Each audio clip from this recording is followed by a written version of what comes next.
is our favorite mouse, the Chuck E. Cheese. We're going to be looking, wait one sec. We are going to be looking at this video. So adios, my friends. Let's do it. See you on the flip side. I may have nightmares for this, but it's worth a shot, right? Now let's watch it. Chuck E. Cheese, Chuck E. Cheese, when you're hungry for fun, it's Chuck E. Cheese. If it's a cat face, that's sure to please. When you're hungry for fun, it's Chuck E. Cheese. When you're hungry for fun, it's Chuck E. Cheese.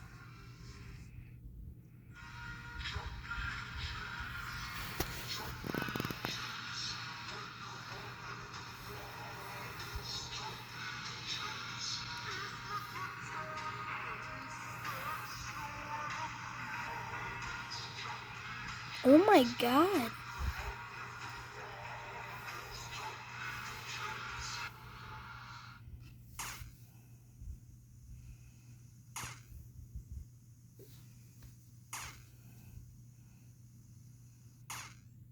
When it comes to the world of animatronics, people usually think of one or two corporations, Disney and Chuck E. Cheese. In order to fully digest this video, we have to go back to the very beginning, and that starts with good old Disney. But before we head on to that, how are you guys doing? My name is Tuv, and today I bring you guys a long-awaited animatronic documentary, a project I've been working on for months now, and I am so happy it's finally out. There will be two parts in this video. Part 1 where I go over all the animatronic lore, and part 2 where me, Andrew, my cameraman, and Morbid for fun visit a bunch of discontinued and extremely rare animatronics. I promise you won't want to miss any of it. So please, sit back and relax as this video starts. You too, guys. The New York World Fair of 1964 to 1965, something incredible happened. Something that the world hadn't seen before. For the first time ever, the audience and the world got a glimpse into the first full-range realistic human audio animatronic, a representation of President Abraham Lincoln that gave a 5-minute speech. The crowd was indeed wowed, and although they might have not known it, this final product they were seeing was birthed from a history of long admiration and, shall we say, the love for one's country. I'm talking about the long-standing admiration that Walt Disney had for Abraham Lincoln, which went all the way back to when he was in school, an admiration that lasted all the way into adulthood and inspired Walt to create a stage show called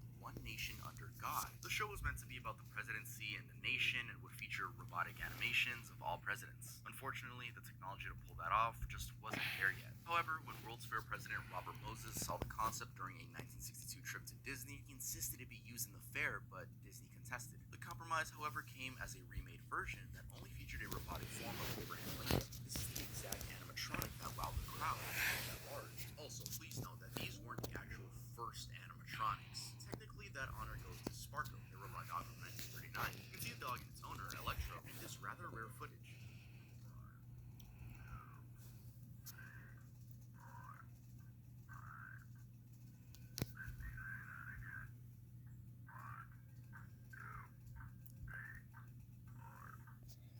Dang, that's creepy, guys.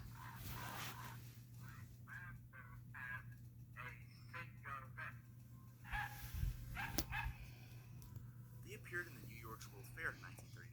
Electro had been built by Westinghouse Electric Corporation somewhere between 1937 and 19... I'm done, guys. Hold on. 1938. While Sparko was designed by Tom Haley as Electro's companion at the fair, the two were quite advanced for their time, as Electro could walk by voice command, speak a bit, 700 words max, smoke cigarettes, blow up balloons, and move his head and arms. Sparko, This is your garbage trash browser, and this is Opera GX. This difference? Opera is 100% customized. You can even set how much RAM. on the other hand, could bark, sit, beg. Anyway, back to the movie. It sort of opened a doorway to a lot of animatronic innovations. Some people, as this article highlights, even fainted at that 1965 fair as they marveled over the magic behind the inanimate becoming animate. If you're like me, researching the Abraham Lincoln figure and seeing some publications like the LA Times compare that to ChatGPT, in terms of the effect on the general public, I really don't see how you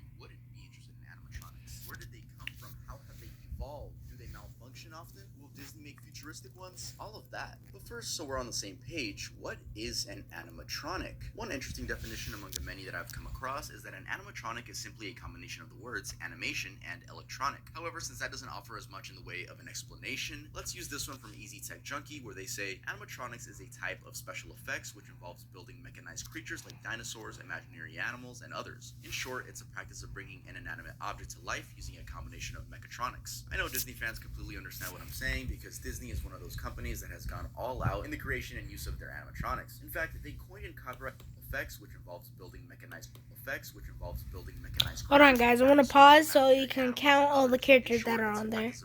Sorry, guys. I didn't mean to pause you. In short, it's a practice of bringing an inanimate object to life using a combination of mechatronics. I know Disney fans completely understand what I'm saying because Disney is one of those companies that has gone all out in the creation and use of their animatronics. In fact, they coined and copied of the words animation and electronic. However, since that doesn't offer as much in the way of an explanation, let's use this one from Easy Tech Junkie, where they say animatronics is a type of special effects which involves building mechanized creatures like dinosaurs, imaginary animals, and others. In short, it's a practice of bringing an inanimate object to life using a combination of mechatronics. I know Disney fans completely understand what I'm saying because Disney is one of those I can't. companies Just that guess has the gone all out characters in the down creation and below. use of their animatronics. In fact, they coined and copyrighted the term audio animatronic to refer to their exclusive creations. You know, like every single animatronic, which they call audio animatronic, that you see in Disneyland. But let's take it a step back. Let's talk about clockmakers. The real history of animatronics goes as far back as early clockmakers. This is a time before electricity was even around. Early inventors used what we might now call primitive technology. They used this to create automated machines that ended up being the foundation of modern animatronics. One such inventor is Al-Jazari, who is famous for the Al-Jazari's castle clock. Born in the 12th century during the Islamic Golden Age, he was a brilliant engineer who pioneered great developments like automata, automatic control, robotics, and automated musical theaters. Among the many inventions he made was an automated clock, which became regarded as the first analog computer. So what was special about his clock, and why is it in an animatronics video? Okay, quickly, let me take you through how the 11-foot tall clock worked. Sunrise hours were shown by open doors and round holes at the front of the clock. The doors would open to reveal mannequins, and the holes would let in light as time progressed. At the top was a crescent moon that would progress to show minutes. Also at the top was a round wheel that moved to mimic the movement of the moon and stars across the sky as the sun rose and set. Pretty complicated stuff. And all of this was done using a system of reservoirs, troughs, and pulleys. The clock also had 5 robotic musicians that would play when moved by levers. The whole automation and the fact that it seems the clock did lifelike things is why it's... Okay, guys, for this is the end of the video. So, bye, guys. Bye-bye.